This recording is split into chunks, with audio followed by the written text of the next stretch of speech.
پھر لاکھوں کروڑوں درود و سلام ہو اس ہستی اقدس و مقدس پر جن کے ذریعہ سے اللہ رب العزت نے ہماری آپ کی اور سارے کائنات والوں کی راہبری اور رہنمائی فرمائی ہے۔ اللہم صلی علیہ اللہم بارک علیہ۔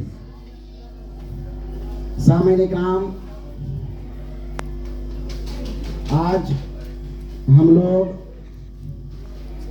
جس مقدس مجلس میں جمع ہوئے ہیں، بابرکت مجلس میں جمع ہوئے ہیں، اللہ رب العزت سے دعا ہے الہ العالمین اس کو تا حیات بابرکت بنا کر کے رکھ۔ سامعین کرام،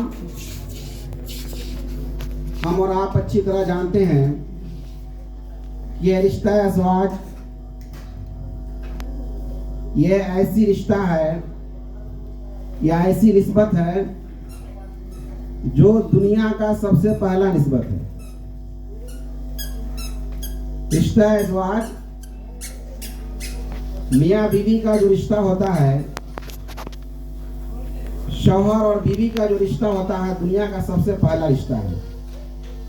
اس رشتہ کے بعد ہی ماں باپ کا رشتہ نمود میں آتا ہے۔ اس رشتہ کے بعد ہی باپ بیٹے کا رشتہ بنتا ہے، بھائی بہن کا رشتہ بنتا ہے، بیٹا بیٹی کا رشتہ بنتا ہے، لیکن اللہ رب العزت نے سب سے پہلا جو رشتہ بنایا ہے وہ رشتہ ازواج تھا۔ حضرت آدم علیہ السلام اور حضرت حوا علیہ السلام کی یہ سنت ہے۔ اللہ رب العزت قرآن شریف میں ارشاد فرماتا ہے وَمِنْ آيَاتِهِ أَنْ خَلَقَ لَكُم مِنْ أَنفُسِكُمْ أَزْوَاجًا، کہ اللہ رب العزت کی بہت بڑی نشانی ہے۔ اللہ رب العزت نے اسے آیات کہا کہ اللہ کی نشانیوں میں سے ہے کہ اللہ رب العزت نے انسانوں کے جنس سے، انسانوں کے نفس سے ان کا جوڑا بنایا۔ وَمِنْ آيَاتِهِ أَنْ خَلَقَ لَكُم مِّنْ أَنفُسِكُمْ أَزْوَاجًا لِتَسْكُنُوا إِلَيْهَا۔ سامعین کرام، انسان کی فطرت ہے انسیت، محبت، ایک ساتھ مل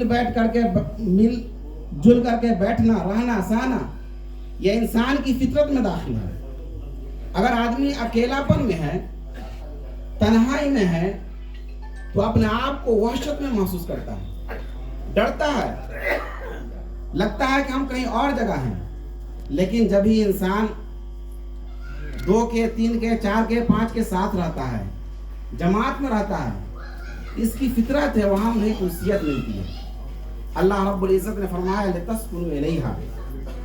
یہ رشتہ ازواج یہ ایسی رشتہ ہے جس سے انسان کو سکون ملتا ہے، چاہے وہ مرد ہو چاہے وہ عورت ہو۔ الہ العالمین نے لوگوں کے فطرت میں ڈالا۔ اور ایک بات کو سمجھیں، یہ رشتہ اللہ رب العزت نے اس میں محبت ڈالا ہے، رحمت ڈالا ہے۔ لِتَسْكُنُوا إِلَيْهَا وَجَعَلَ لَكُمُ الْمَوَدَّةَ وَالرَّحْمَةَ۔ اللہ رب العزت نے یہ جو رشتہ جوڑا ہے اس کو محبت اور رحمت سے جوڑ دیا ہے۔ چونکہ جب انسان تکلیف میں ہوتا ہے، پریشانی میں ہوتا ہے، انہیں مصیبت آتی ہے، ٹینشن ہوتا ہے، نہ جانے بہت سارا معاملات ان کی زندگی میں پڑتا ہے، تو ایسی صورت میں انسان محتاج ہوتا ہے کہ کوئی ہو جو ان کا سہارا بنے، ان کے سکون کا سامان بنے، ان کے زندگی کو آگے بڑھانے کا ذریعہ بنے۔ اللہ رب العزت فرماتے ہیں یہ چیز ہم اس رشتے میں ڈالیں۔ وَجَعَلَ لَكُمُ الْمُوَدَّةَ وَالرَّحْمَةَ۔ یہ ایسا رشتہ ہے کہ انسان ٹینشن سے فری ہو جاتا ہے، مصیبت سے فری ہو جاتا ہے، لاکھ مصیبت پریشانی آتی ہے، الہ العالمین اس کو ختم کر دیتا ہے۔ سامعین کرام، ایک چیز اور بتاتے چلوں کہ اللہ رب العزت نے اس رشتہ کے بارے میں ایک بہت بڑی چیز کہہ دی ہے جو نبی صلی اللہ تعالیٰ علیہ وسلم فرماتے ہیں من تزوج فقد استکمل نصف الایمان، من تزوج فقد استکمل نصف الایمان فاتق اللہ فی نصف الباقی۔ اتنی بڑی بات نبی صلی اللہ تعالیٰ علیہ وسلم فرماتے ہیں کہ جس نے شادی کر لی،